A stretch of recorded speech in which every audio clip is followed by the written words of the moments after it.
The air at 3 miles out doesn't smell like war. It smells like crushed sage and cold limestone. Down in the valley, 40 rifles are dialing in on 4 pinned operators. The radio crackles with ragged breathing, not frantic screams. Despair is quiet. Up on the ridge, the sniper exhales. A heavy rifle rests against her shoulder. The mathematics of saving a life at 5,280 yards are impossibly cruel. One trigger pull, 3 seconds of flight, a world of difference. Chloe felt the jagged edge of a limestone rock pressing through the canvas of her chest rig, digging a dull, rhythmic ache into her sternum. She didn't adjust her weight. Movement meant visibility, even at this absurd distance. Instead, she let the pain anchor her. It was a tangible, grounding thing in a world that was rapidly dissolving into static and heat shimmer. The sun was relentless, baking the back of her neck where her scarf had slipped down. She could smell the sour, sharp tang of her own dried sweat, mixed with the ozone scent of hot rifle oil. The dust here tasted like chalk. It coated her teeth and dried her tongue to a rough block of wood. Through the earpiece seated deep in her right ear, the radio transmitted the slow, terrifying sound of dying men trying to stay quiet. "Overwatch, this is Romeo 2. Dean's voice was barely a whisper, distorted by the crackle of interference and the heavy stone walls of whatever ruined structure he had dragged himself behind. "We are fixed. Repeat, we are fixed. North quadrant, south quadrant. They have the elevation." Chloe didn't answer right away. She kept her eye pressed to the rubber cup of her spotting scope, her pupil dilating against the harsh glare of the desert floor 3 miles below. It wasn't an ambush. An ambush implied surprise. This was an execution. Intelligence had promised a deserted goat-herding village, a simple pass-through on the way to extraction. Intelligence, as Chloe often noted with a bitter twist of her mouth, was usually compiled by people sitting in air-conditioned rooms, drinking lukewarm coffee. Down in the valley basin, the reality was starkly different. The village was a bowl, a natural amphitheater of crumbling mud brick and rusted corrugated tin.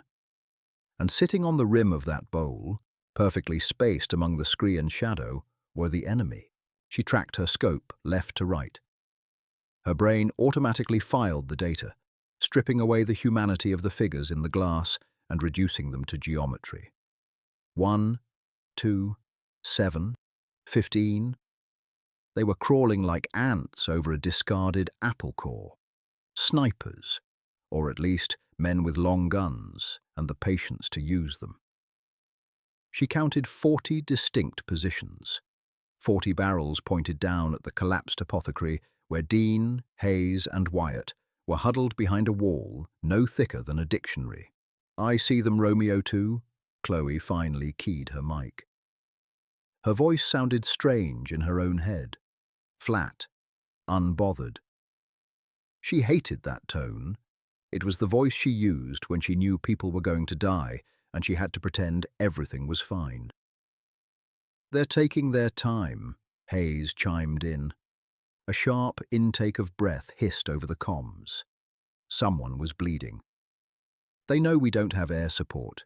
They're just waiting for the sun to shift. Once the shadow leaves this wall, we're silhouetted." Chloe checked the sun. An hour, maybe less. She felt a brief, irrational surge of anger at the rotation of the earth. Her finger traced the cold, machined steel of the custom bolt-action rifle resting on its bipod beside her. It wasn't standard issue. Nothing about this was standard. It was a massive, unwieldy beast, chambered in a specialized .416 caliber, designed for one thing: reaching out and touching something in a different zip code. But 3 miles. That wasn't tactical. That was theoretical. She shifted her gaze back to the valley. The enemy wasn't firing. They were playing with their food. The sheer arrogance of it made Chloe's jaw clench. They knew the seals were trapped. They knew the extraction chopper was grounded 2 provinces over with mechanical failures. They were 30 minutes away from a slow, methodical slaughter. Chloe felt a sudden, sharp cramp in her left calf, a reminder of the grueling 5-hour hike up this ridge in the dark. She ignored it, forcing her muscles to relax, breathing through her nose. Panic was a luxury she couldn't afford. Empathy was a liability she had to bury. Down in the basin, a figure stepped out from behind a rusted-out pickup truck. He didn't crouch. He didn't hide. He stood tall, a radio handset pressed to his ear, a pair of binoculars resting on his chest. The commander, the conductor of this morbid orchestra. He raised his hand, pointing towards the apothecary. In response, a puff of dust kicked up from the ridge below him, followed seconds later by the dull thud of a high-caliber round impacting the mud brick wall shielding Dean's team. "Shit!" Wyatt's voice barked over the radio. "Through and through! It punched right through the masonry. We can't stay here, Dean." "We move, we die, Wyatt. Keep your head down." Chloe watched the commander. He was smiling. She could see the white flash of his teeth, even through the heat distortion. He was issuing orders, coordinating the 40 rifles to dismantle the SEALs cover brick by brick. She didn't feel a rush of heroic adrenaline. She just felt tired. Tired of the dust, tired of the radio chatter, tired of the endless grinding machine of this war. But beneath the fatigue, a cold, hard knot of stubbornness began to tighten in her chest. She reached over and pulled the massive rifle into her shoulder.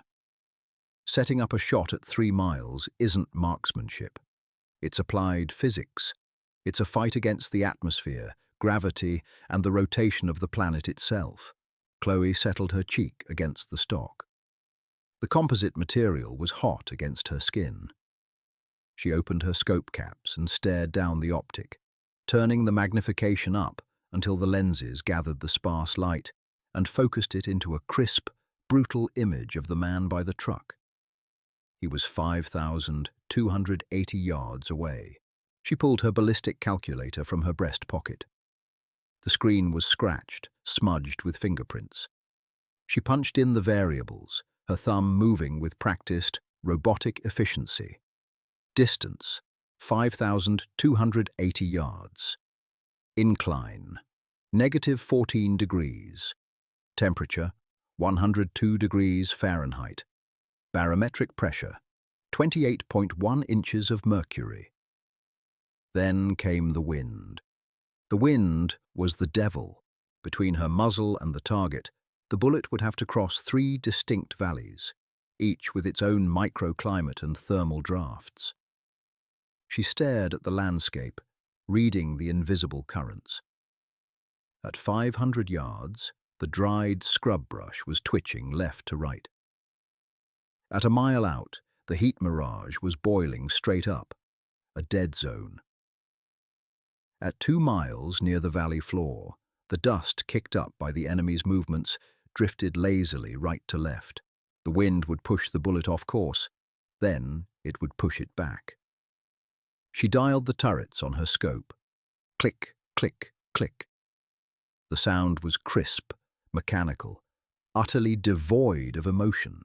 Then there was the Coriolis effect. The Earth is spinning. By the time her bullet traveled 3 miles, the planet would have literally rotated the target away from where he was standing when she pulled the trigger. She had to aim at empty space, trusting that the man and the bullet would arrive at that exact coordinate at the same time. The calculator spit out a firing solution. The numbers were staggering. She would have to aim hundreds of feet above the man's head just to account for the bullet's drop. "Overwatch," Dean's voice came back. It was weaker now. "They're shifting, flanking elements moving down the scree. 10 minutes until they have an angle on our blind spot." "Copy," Chloe said. Her voice was a dry rasp. She didn't tell him what she was doing. If she told him she was attempting a 3-mile shot to take out the commander, he would tell her to save her ammo and preserve her own position. It was a fool's errand, a stunt. But Chloe wasn't looking at it as a stunt. She was looking at the psychology of the kill box. 40 men were out there, feeling invincible. They had the high ground, the numbers, the firepower. They were comfortable. Comfort breeds complacency, but more importantly, it breeds a fragile kind of courage. Their courage was tethered entirely to their absolute certainty that they could not be touched. If she shot one of the snipers, the others would just adjust. If she missed, she would give away her position, and they would call in mortars on her ridge. But the commander, the man standing in the open, coordinating the execution.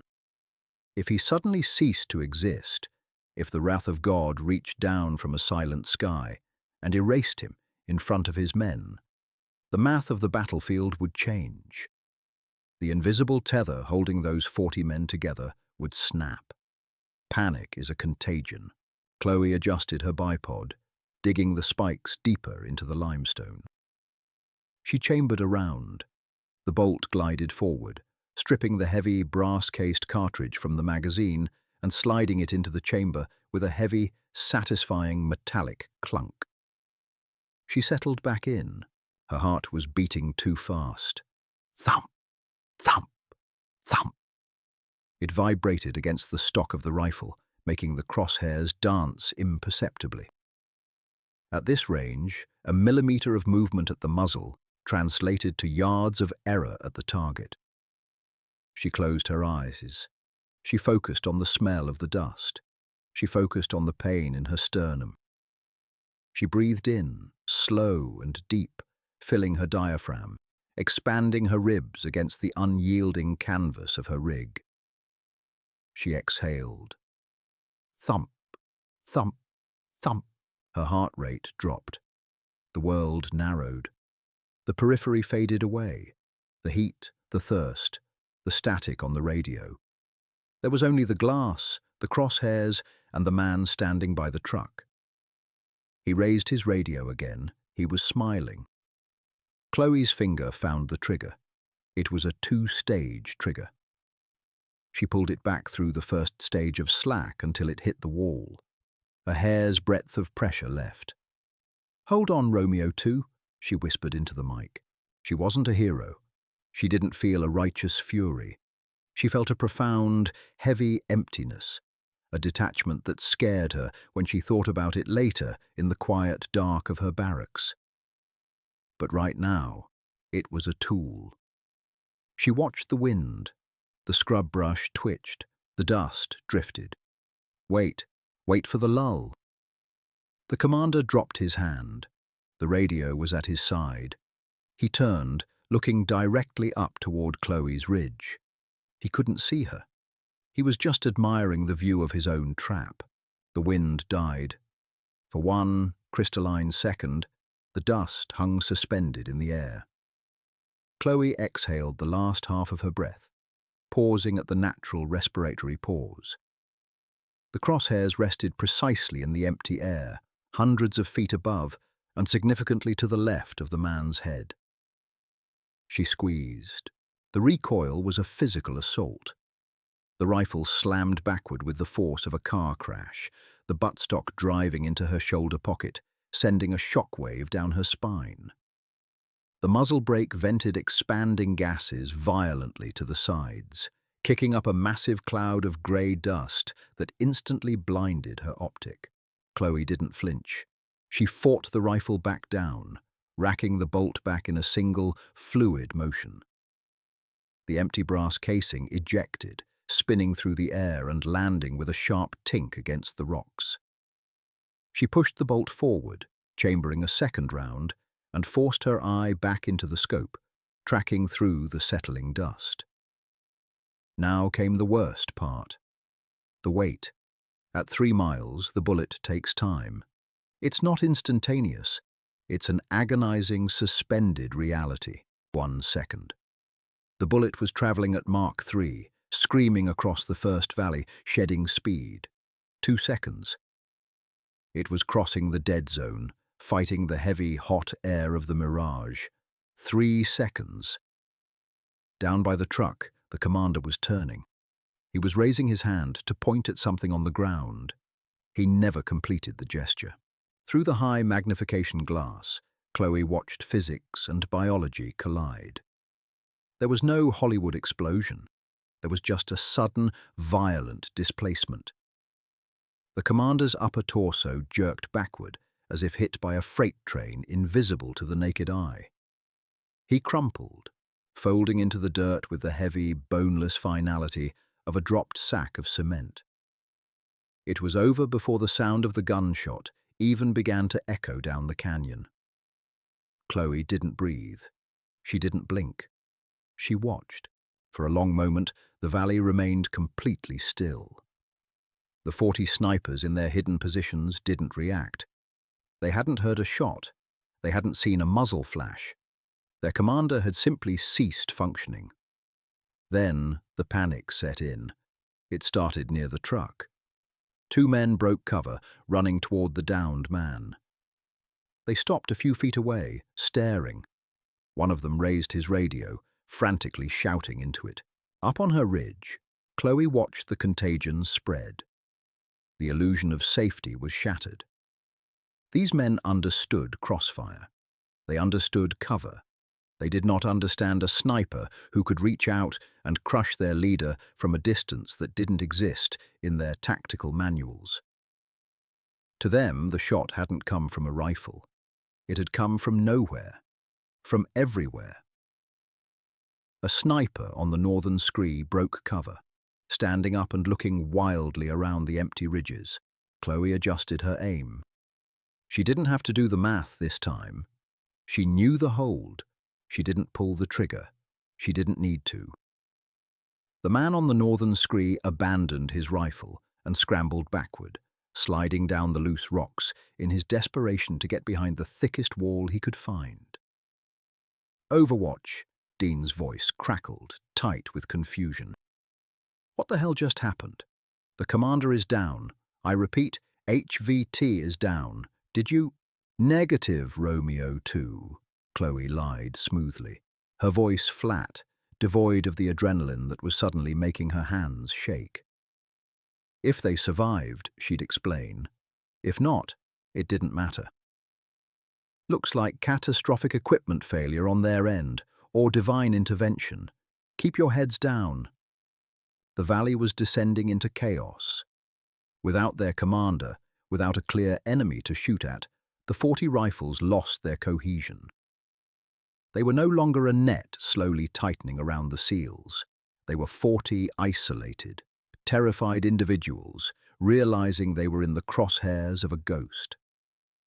Another sniper abandoned his post, sprinting toward the eastern exit of the village. Then 2 more followed.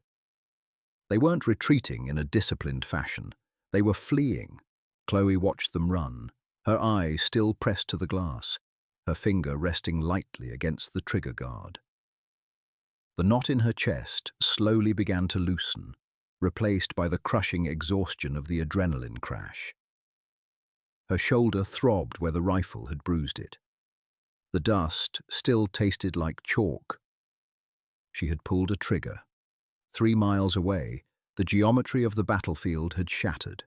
"Romeo 2, this is Overwatch," Chloe said, her voice dropping a fraction of an octave, settling into a grim, professional calm. "Enemy forces are breaking contact. You have a window. Move to secondary extraction point, now." "Copy that, Overwatch. We are moving." Through the scope, Chloe watched Dean, Hayes, and Wyatt break from the apothecary. 3 dusty, battered figures moving fast and low across the open ground. None of the remaining snipers took a shot. They were too busy looking up at the empty ridges, waiting for the sky to fall again. Chloe didn't move. She stayed on the glass, scanning the retreating figures, the barrel of her rifle cooling in the desert wind. She would stay there until the sun set, until her team was safe.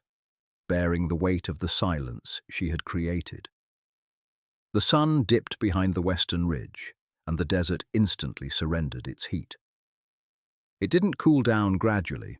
The temperature plummeted like a stone, the air turning sharp and brittle against Chloe's sweat-drenched skin. She stayed on the glass for another 45 minutes. Her eye was bloodshot, the socket aching from the rigid pressure against the rubber cup of the optic. Below her, the valley was a tomb. The remaining snipers had melted into the jagged topography, their nerve broken. They weren't hunting anymore. They were hiding. Only when the shadows on the valley floor bled together into a solid, impenetrable pool of ink did Chloe finally move. She blinked, pulling her face away from the rifle. Her vision was temporarily split. Her right eye saw the world in a tight, magnified circle of fading grey, while her left eye struggled to adjust to the widening dusk. A violent shiver racked her spine. The sweat that had glued her combat shirt to her ribs was now freezing, sending cold needles across her chest. Slowly, agonizingly, she broke her position. Her joints popped in the quiet air. Her left knee felt like it was full of crushed glass. She rolled onto her side, her fingers clumsy and numb as she reached for the bipod legs. Click, snap. The metallic sounds were terrifyingly loud in the stillness. She didn't feel victorious. She felt hollowed out, as if the massive recoil of the .416 had punched her soul a few inches out of alignment. Breaking down the rifle was a methodical, muscle memory process, but today it felt like dragging concrete. She cleared the chamber. Her fingers found the spent brass casing in the dirt. It was cold now. She slipped it into her thigh pocket. Not out of sentimentality, but because leaving brass was leaving a fingerprint. She unscrewed the massive suppressor. It was still radiating a faint, bitter warmth, smelling heavily of burnt carbon and ammonia. She slid the rifle into her drag bag, securing the heavy canvas straps. 32 pounds. When you are lying prone, 32 pounds is just a number. When you have to strap it to your back and climb down 3 miles of jagged scree in the dark, 32 pounds is a physical punishment. She hoisted the bag, adjusting the sternum strap until it bit into the flesh over her collarbone.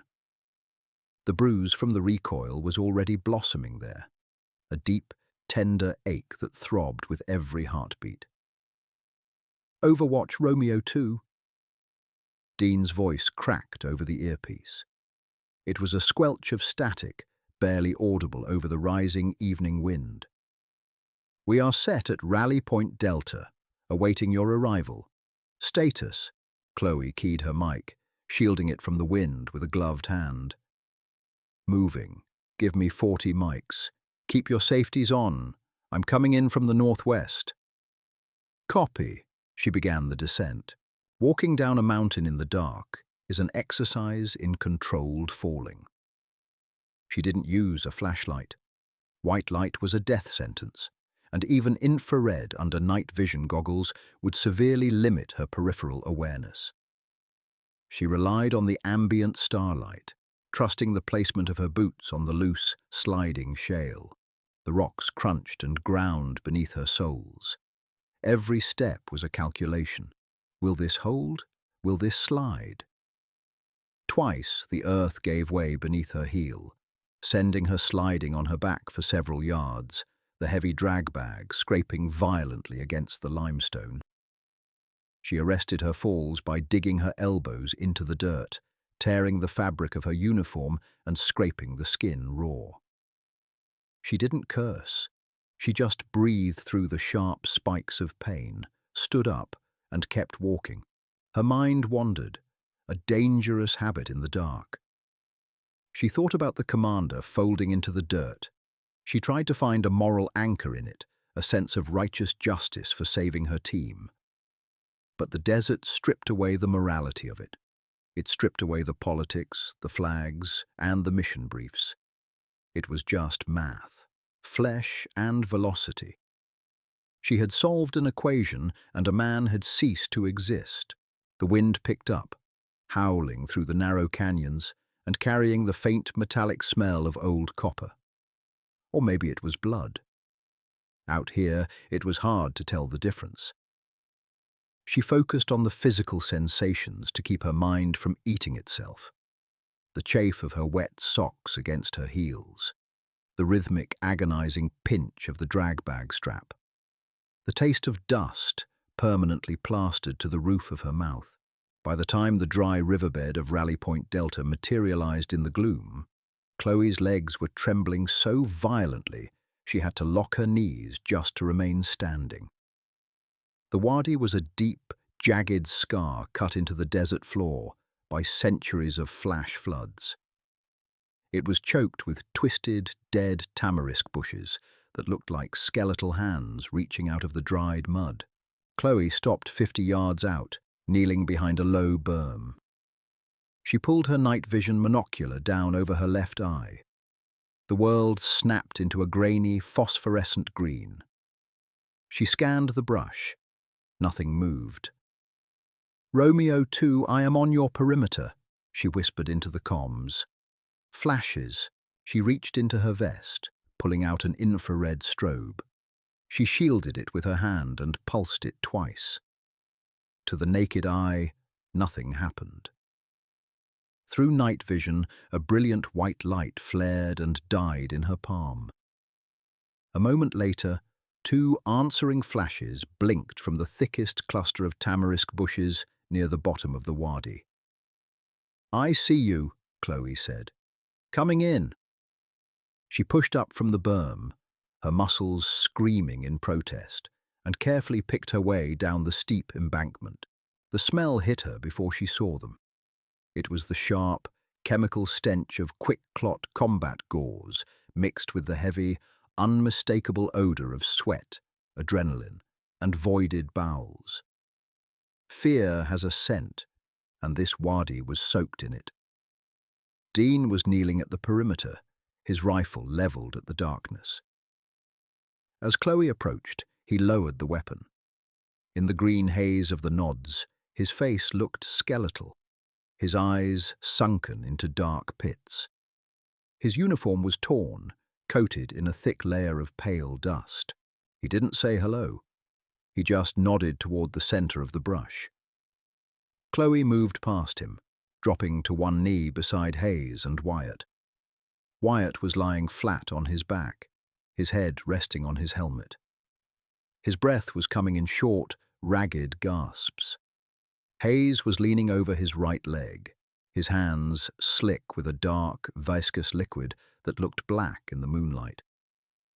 "How is he?" Chloe asked, keeping her voice low. "Through and through on the thigh," Hayes grunted, not looking up. He was wrapping a pressure dressing with violent, necessary force. "Missed the femoral, but it shattered a chunk of the femur. He's stable, but he can't walk. We're going to have to carry him."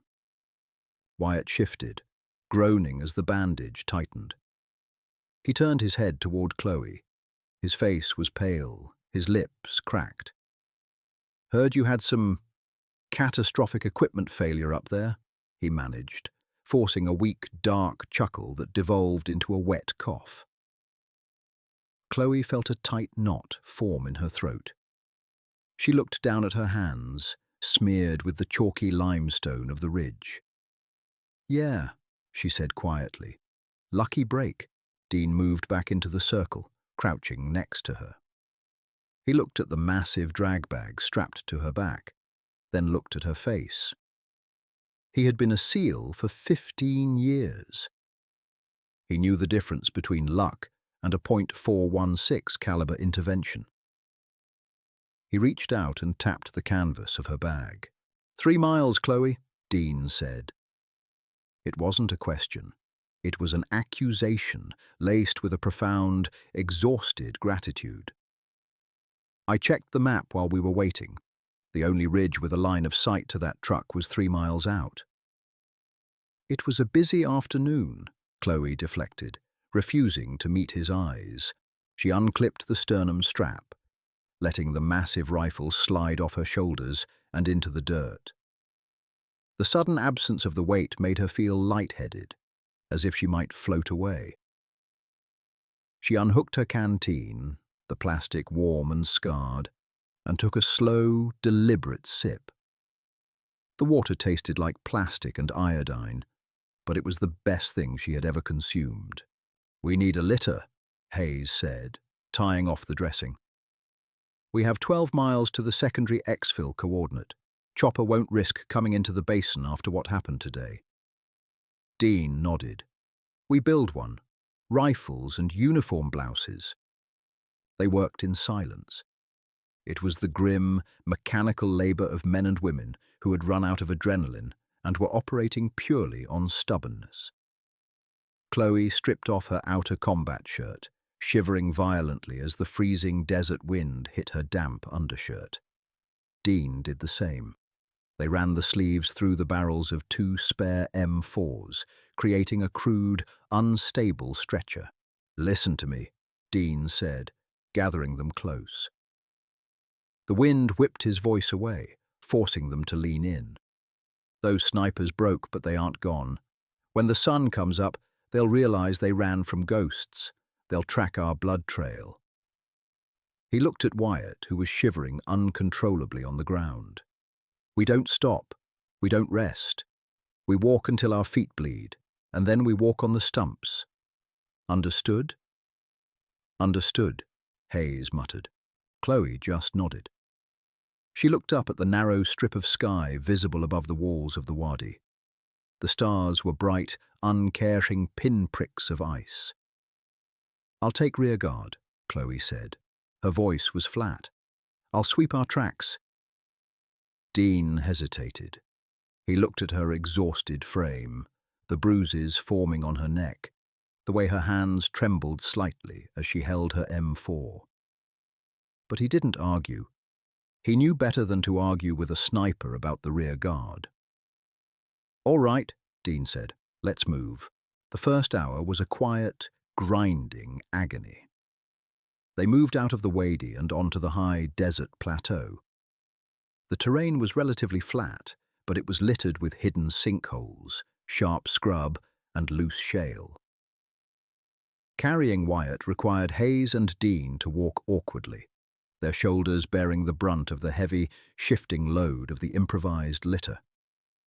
Chloe walked 20 paces behind them. Her night vision was flipped down, bathing the world in that claustrophobic green glow. Every shadow looked like a crouching man. Every shift of the wind through the tamarisk sounded like the scrape of a combat boot. Paranoia was a physical weight, pressing against her chest alongside the canvas strap of her rifle.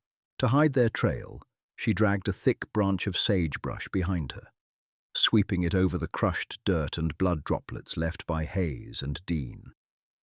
It was a primitive counter-tracking measure, but in the dark, against a disorganized enemy, it might buy them a few hours. The sagebrush smelled sharply medicinal, a scent that would forever be wired in her brain to the feeling of absolute exhaustion.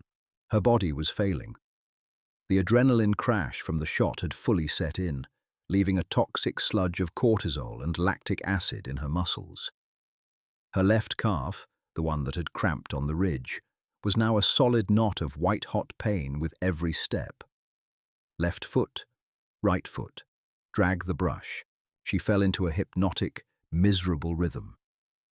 The silence of the desert was absolute, save for the ragged breathing of the men ahead of her and the crunch of their boots. No one spoke. Talking required oxygen, and they were hoarding every molecule. At the 3-hour mark, Wyatt started groaning. The painkillers Hayes had given him were wearing off.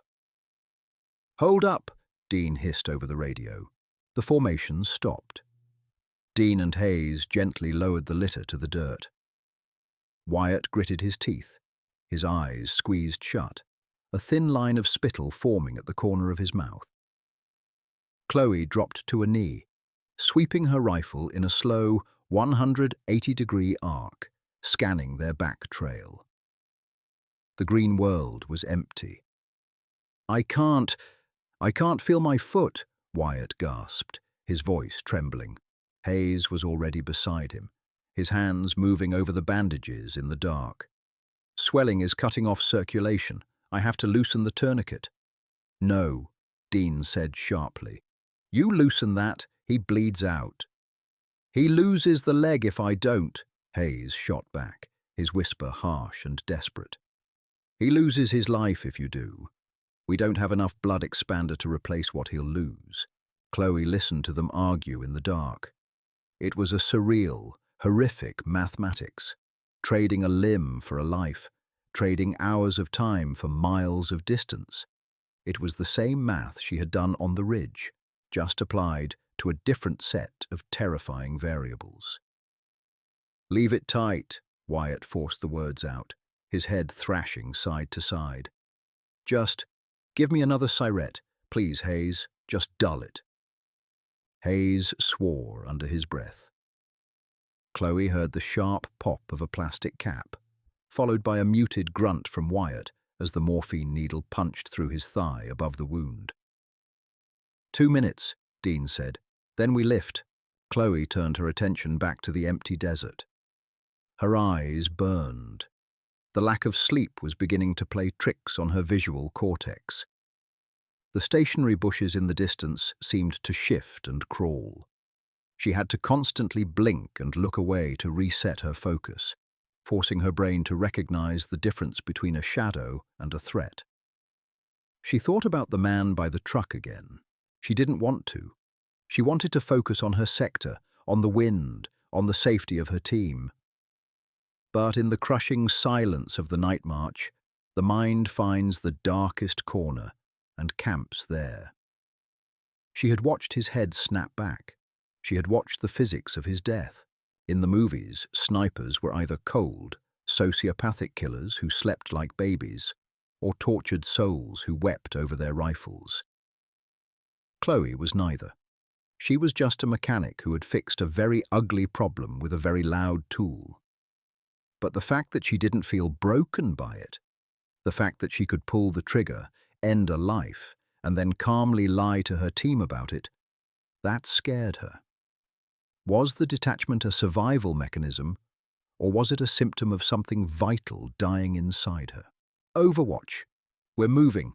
Dean's voice interrupted the spiral. Copy, Chloe whispered. She stood up. Her knee screamed. She gripped the sagebrush branch, feeling the rough bark tear at her shredded gloves. Left foot, right foot, dragged the brush. The sky to the east began to lighten, bleeding from black to a deep, bruised purple. The temperature, which had been freezing, seemed to drop another 5 degrees just before the dawn. The wind sliced right through her, shaking her core. Up ahead, the silhouette of a jagged rock formation began to cut into the purple sky. The secondary extraction point. 2 miles, Dean breathed over the comms. He sounded like a man drowning. 2 miles, guys, push. They were moving slower now, a tortured, dragging shuffle. Wyatt was unconscious, dead weight on the improvised litter. Hayes was stumbling, his chin resting on his chest, letting Dean guide their momentum. Chloe looked back over her shoulder. The rising light was revealing the vast, sweeping emptiness of the desert they had just crossed. She could see the faint, brushed-over tracks they had left in the dirt. It wasn't perfect. If the enemy had a skilled tracker, they would be found. She stopped walking. Overwatch, keep moving, Dean prompted. Negative, Romeo 2, Chloe said. She dropped the sagebrush. I'm staying here. Dean stopped. He didn't lower the litter, but he turned his head, his silhouette rigid against the dawn. Chloe, what the hell are you doing? The sun is coming up, she said, her voice eerily calm. She unclipped the heavy drag bag from her shoulders, letting it thud into the dust. They're going to find this trail. With Wyatt, you're moving at 0.5 miles an hour. If they push, they'll catch you before you reach the rocks. We are not splitting up, Dean growled. Pick up your gear, sailor. That's an order. Chloe ignored him. She unzipped the drag bag and pulled out the .416. The metal was freezing, biting through her gloves. She snapped the bipod legs open. Click, snap. You have 2 miles of open ground, Chloe said, looking around. She found a slight depression behind a low mound of shale. It wasn't much cover, but it offered a commanding view of their back trail. I have a clear line of sight for 3 miles in that direction. If they follow, I'll break their momentum. Chloe, Dean, she cut him off. Look at him. She pointed at Wyatt. He's dying. You need to move fast. I am slowing you down by sweeping the trail. Go. Silence hung over the radio. Only the howling of the wind filled the gap. Dean looked at her, kneeling in the dirt, her massive rifle resting on its bipod, her face pale and streaked with mud. He knew she was right. He hated it. It went against every fibre of his training, but the math was undeniable. I'll have the birds dust off exactly at 700, Dean said, his voice thick with an emotion he refused to name. You have 60 minutes to get to the rocks. I will not hold them for you. Understood, Chloe said. Don't die out here for nothing. I don't plan on it. Dean turned back. He hoisted the litter with a grunt of pain. Let's go, Hayes. Double time. Chloe watched them walk away, their forms slowly shrinking against the massive backdrop of the dawn. She waited until they were 100 yards out before she laid down in the dirt, pressing her cheek against the cold composite stock of the rifle. She opened the scope caps. The glass was clear, gathering the faint purple light of the morning. She breathed in the smell of the crushed sagebrush beneath her chest. She felt the jagged edge of a rock pressing into her ribcage. The pain was grounding. It anchored her. She chambered around. The heavy brass clunked into place. Thump, thump, thump. Her heart rate settled. She stared back the way they had come, into the empty expanse of the desert, waiting for the ghosts to appear. The transition from night to day in the high desert is violent. There is no gentle awakening of the landscape. 1 minute the world is a freezing, monochromatic expanse of purple shadows, and the next, the sun crests the eastern ridge like a hostile spotlight, instantly searing the moisture from the air. Chloe lay perfectly still, letting the heat wash over her back. The sudden warmth felt good for exactly 3 minutes. Then it became oppressive. The sweat that had frozen to her skin during the night began to thaw, running in slow, itchy rivulets down her flanks. She kept her eye welded to the optic. The glass was her entire universe. At 6:15, the mirage began to rise. It started as a subtle rippling over the dry earth, a visual distortion that made the distant scrub brush dance and waver. Within 10 minutes, the ground heat was boiling, creating a dense layer of refractive air that turned anything beyond 800 yards into a blurred, liquid smear. It was the worst possible condition for a sniper. The mirage could hide a man standing straight up, or make a crawling man appear 10 feet to the left of his actual physical location. Romeo 2 progress, Chloe whispered, her voice cracking. Her throat felt lined with sandpaper. Static hissed for a long moment before Dean's voice pushed through. 1 mile out. Wyatt is crashing. Hayes pushed another Sirette. We're carrying dead weight. Keep moving, she croaked. She swept the glass left to right, focusing on the subtle indentations in the dirt where they had walked an hour ago.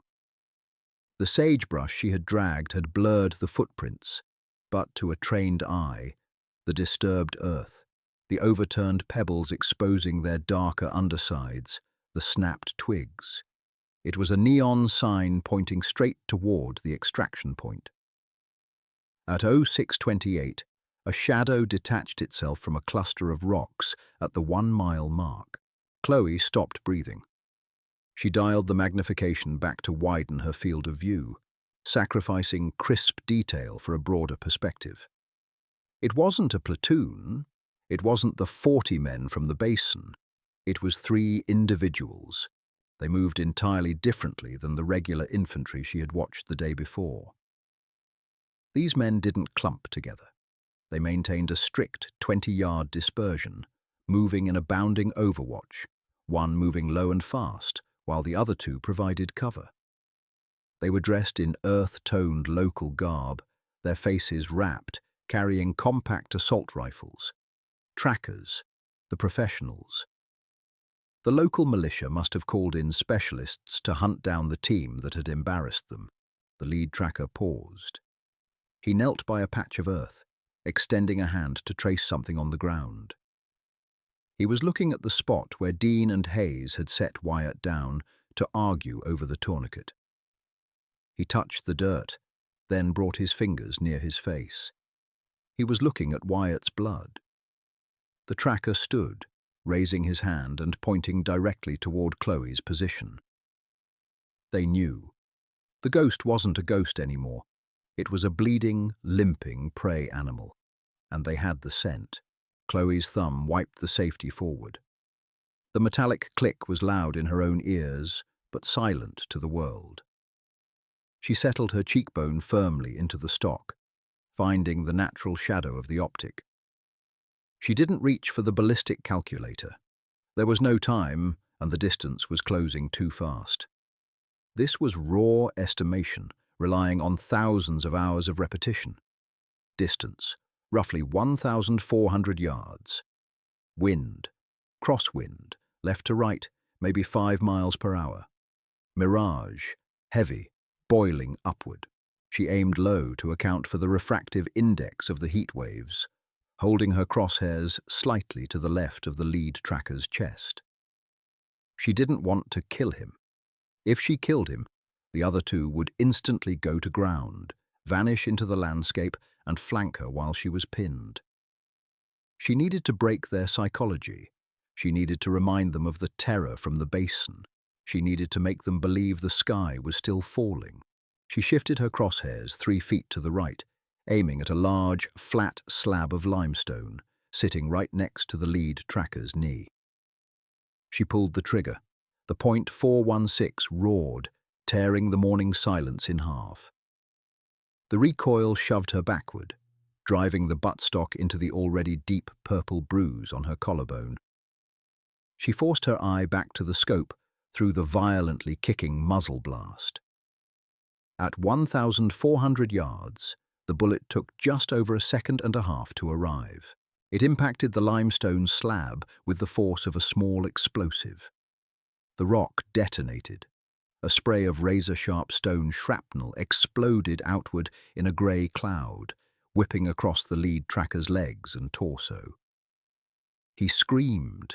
She couldn't hear it, but she saw his jaw unhinge in the glass and collapsed backward, dropping his rifle to clutch his shredded thighs. The other 2 trackers instantly vanished, diving behind the nearest terrain features. "Contact," Chloe said into the mic, her voice eerily steady. 3 pursuers, 1 down, 1,400 yards. "Hold them, Chloe," Dean's voice came back, strained and breathless. "We see the rocks. We're pushing." Down in the dirt, the 2 remaining trackers weren't running away. They were professionals. They knew the shot had come from the low mound of shale directly ahead. A sharp crack echoed through the air, completely disconnected from the sound of a gunshot. It was the supersonic snap of a bullet passing within feet of Chloe's head. A second later, the deep, rhythmic thud-thud-thud of a heavy machine gun rolled across the desert. They had a PKM, and they were walking the rounds right up to her position. Plumes of dirt kicked up 50 yards short. Then 30. Chloe didn't flinch. She racked the bolt, ejecting the smoking brass, and chambered another round. The smell of ammonia and burnt powder flooded her sinuses. She swung the heavy barrel toward the cluster of rocks where the muzzle flashes were strobing. She didn't have a clear target. She just aimed at the rock face directly above the flashes and squeezed. The massive bullet slammed into the cover, blowing a chunk of granite the size of a microwave into the air. The PKM fire abruptly ceased as the gunner was showered with heavy debris. But Chloe knew the math. 2 men moving laterally, communicating. She was stationary. A stationary sniper is a dead sniper. She looked at her watch. 06:42. 18 minutes until the extraction birds arrived. 18 minutes to cross nearly a mile of open ground, with 2 angry trackers trying to put a belt of 7.6 2mm ammunition through her spine. Time to go, she muttered to herself. She grabbed the rifle by the carry handle. She didn't bother packing it into the drag bag. The canvas bag was just extra weight now. She left it in the dirt, pushed herself up on her agonizingly cramped legs, and ran. Running in the desert with 32 pounds of steel and composite plastic is not a graceful act. It is a desperate, lung-burning scramble. Chloe stayed low, her back hunched, her legs pumping with a heavy, uneven gait. The rifle slammed against her thigh with every step, leaving deep, purple welts beneath her uniform. Her lungs screamed for oxygen, but the air was thin and choked with dust. Crack, snap, the air around her head came alive with angry, invisible bees. The supersonic cracks of passing bullets were deafening, a terrifying auditory assault that triggered every primal flight instinct in her brain. She didn't weave or dodge. That was movie nonsense. In reality, dodging just slows you down and gives the shooter more time to track you. She ran in a straight, brutal line toward a dry wash 50 yards away, her eyes locked on the jagged edge of the eroded earth. A geyser of dirt erupted 2 feet to her left, spraying coarse sand into her eyes. She squeezed them shut, running blind for 3 agonizing strides, waiting for the punch of a bullet tearing through her flesh. She hit the edge of the wash and threw herself forward, diving headfirst into the trench. She landed hard on her shoulder, the impact driving the last reserve of air from her lungs. She rolled, gasping, tasting dirt and copper blood where she had bitten her tongue. She scrambled up against the dirt wall, pulling her knees to her chest, trying to make herself as small as possible. Above her, the lip of the wash exploded as a burst from the PKM chewed through the dried mud. Clods of dirt rained down on her helmet. She wiped her eyes with the back of her dirty glove, smearing the grit into a paste with her sweat. Her chest heaved violently. She looked down at her hands. They were shaking uncontrollably, vibrating with an adrenaline overdose that was tearing her nervous system apart. She reached for her radio. "Dean, status." "In the rocks," Dean panted. The sound of his breathing was ragged, wet. "Setting perimeter. We have Wyatt in cover. Where are you?" "Pinned in a wash. 800 yards from your position. They're suppressing me." "Hold tight. We can provide covering fire from up here." "Negative," Chloe barked, her voice cracking with sudden ferocity. "Do not engage. They don't know exactly where you are yet. If you open up, they'll call in mortars on the rocks. I will break contact. Have the birds ready." She didn't wait for his response. She dumped the magazine from her .416, 3 rounds left. She shoved it back in, slapping the base plate. She couldn't stay in the wash. It was a linear danger area. If the trackers maneuvered to either end of the trench, they could shoot straight down the pipe and end her in seconds. She had to bound. She crawled along the bottom of the trench, the rocks tearing at the knees of her uniform, until she found a section where the wall had collapsed, creating a shallow ramp back up to the desert floor. She took a deep breath. She didn't pray. She didn't think about her family or her life or the universe. She thought about the mechanics of moving her legs. She surged up the ramp. The moment her head cleared the lip, the world exploded. They had been waiting for her to pop up. A round caught the receiver of her rifle, the impact wrenching the heavy weapon violently in her hands. A shower of spalled metal and composite shattered against her chest rig. Something hot and razor-sharp sliced across the top of her left shoulder, tearing through the fabric of her uniform and biting deep into the muscle. It didn't feel like a bullet. It felt like being struck by a baseball bat swung by a professional. The kinetic shock spun her around, throwing her backward onto the dirt.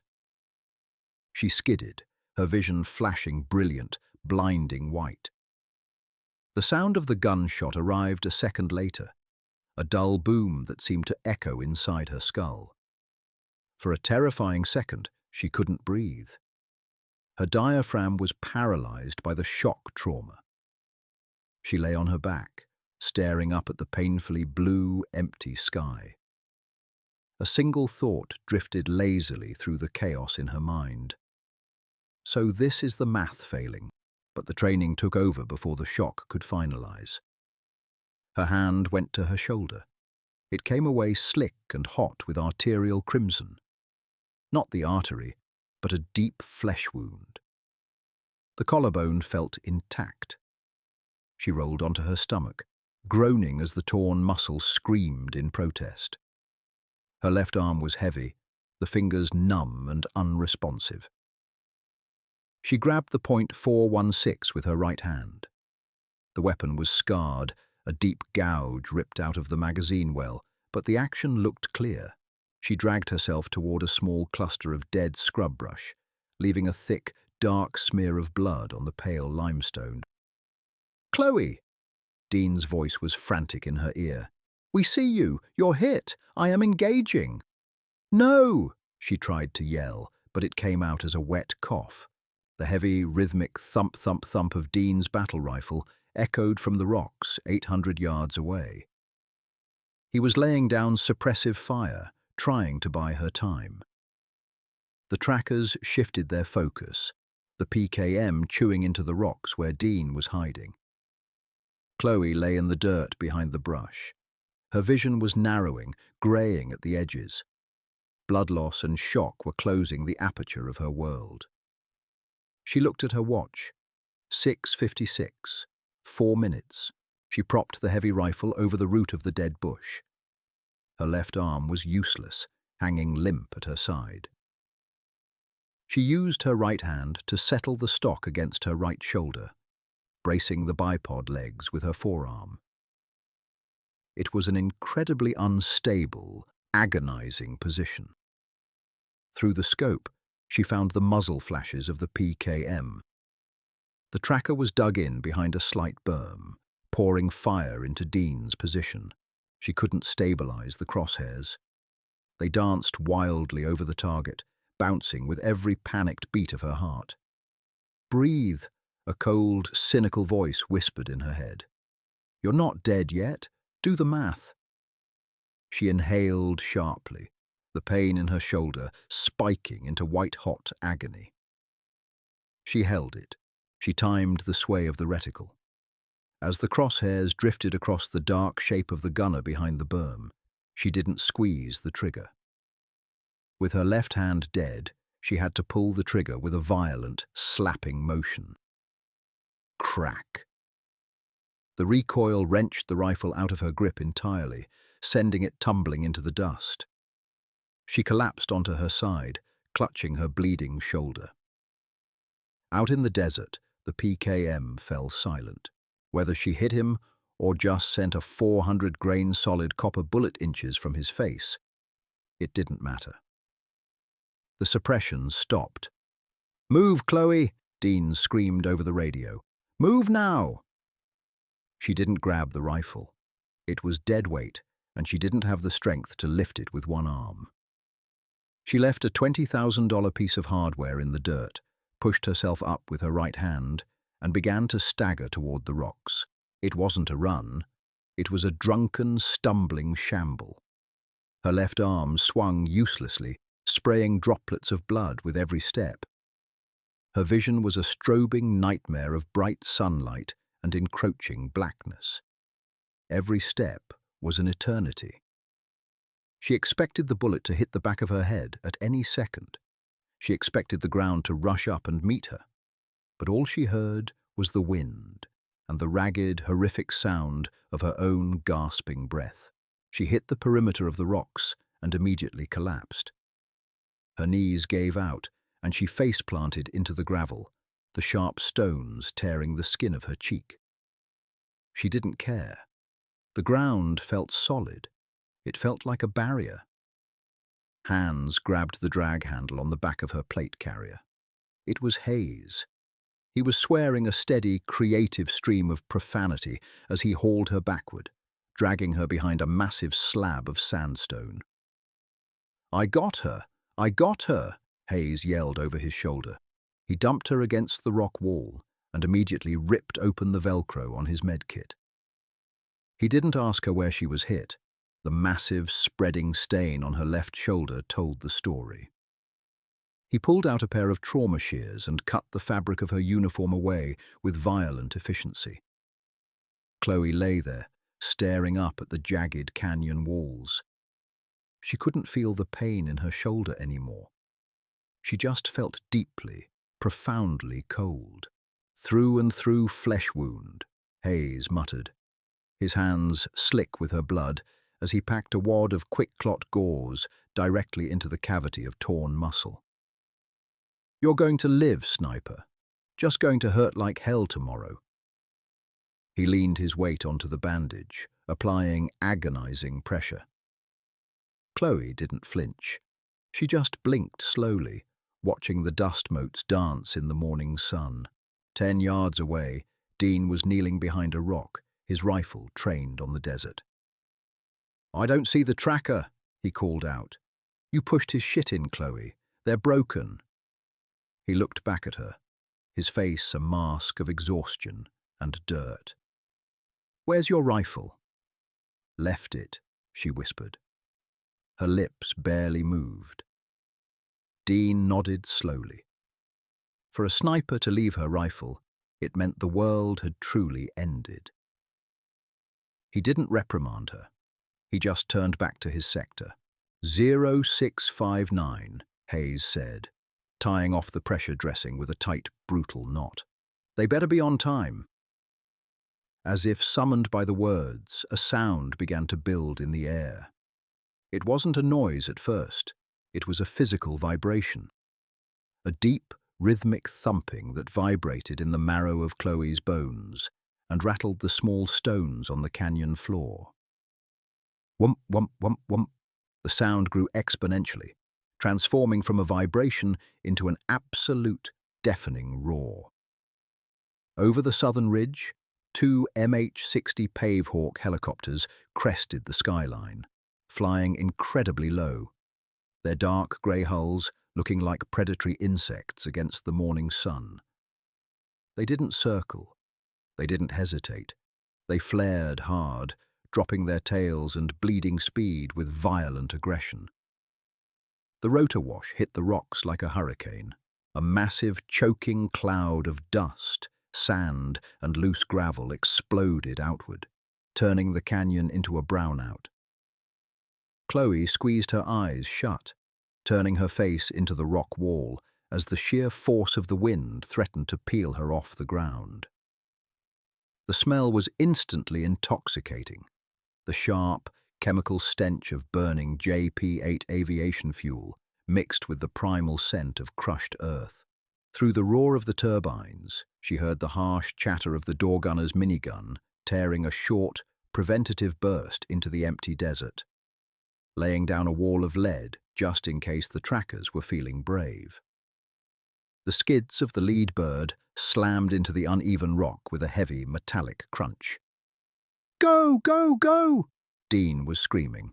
Though Chloe could only read his lips over the apocalyptic noise, Hayes grabbed Wyatt by his harness. Dean grabbed the other side. Together, they hauled the unconscious man out of the dust and toward the open side door of the Pavehawk. A crew chief in a helmet and visor leaned out, grabbing Wyatt by the vest and hauling him onto the aluminum deck like a sack of laundry. Hayes scrambled in after him. Dean turned back, running toward Chloe. He didn't offer his hand. He grabbed her by the plate carrier and physically hauled her to her feet.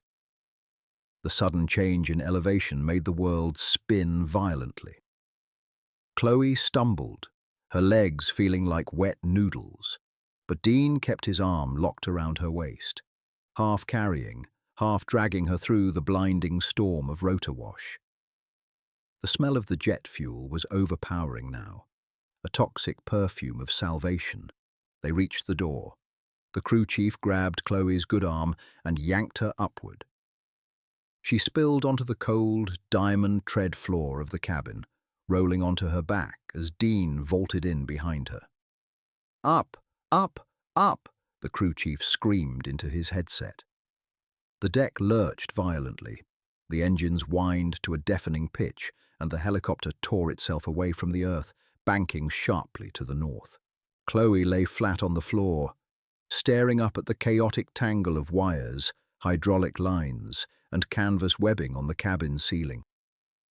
The vibration of the deck beneath her spine was the most beautiful feeling she had ever experienced. It meant velocity. It meant distance. It meant the earth could no longer touch her. Hayes was already working on Wyatt, hooking up an IV bag to the cabin ceiling, his hands moving with desperate, practiced speed. Dean slumped against the bulkhead, his rifle resting across his knees, his head tipped back, eyes closed. Nobody cheered. There were no high fives. There was no triumphant music playing over the intercom. There was only the deafening roar of the rotors, the smell of blood, and the crushing, hollow weight of survival. Chloe slowly lifted her right hand, bringing it to her chest. Her fingers brushed against the empty canvas pouches of her chest rig, tracing the space where her ballistic calculator used to sit, the space where her magazines used to be. She looked at her hand. It was stained brown with dried mud and dark red with her own blood. It trembled slightly, a fine, uncontrollable vibration. 3 miles, 3 seconds, 40 men, a dead commander, a shattered shoulder, a ghost left in the desert. The math of the kill box was complete. The equation was balanced. But as Chloe closed her eyes, letting the vibration of the helicopter rock her into a dark, exhausted stupor, she knew the truth. The math never really balances out. You just carry the remainder with you forever. When the math of war fails, human grit takes over. If this raw, unfiltered look at the cost of the kill box held you to the very last word, smash that like button. Share this with someone who respects the ugly, untold realities of the teams who operate in the shadows. We don't do Hollywood endings here. We do the truth. Subscribe to the channel and ring the bell so you never miss our next drop. The world is dark, but the stories are real. Keep your heads down and stay in the fight.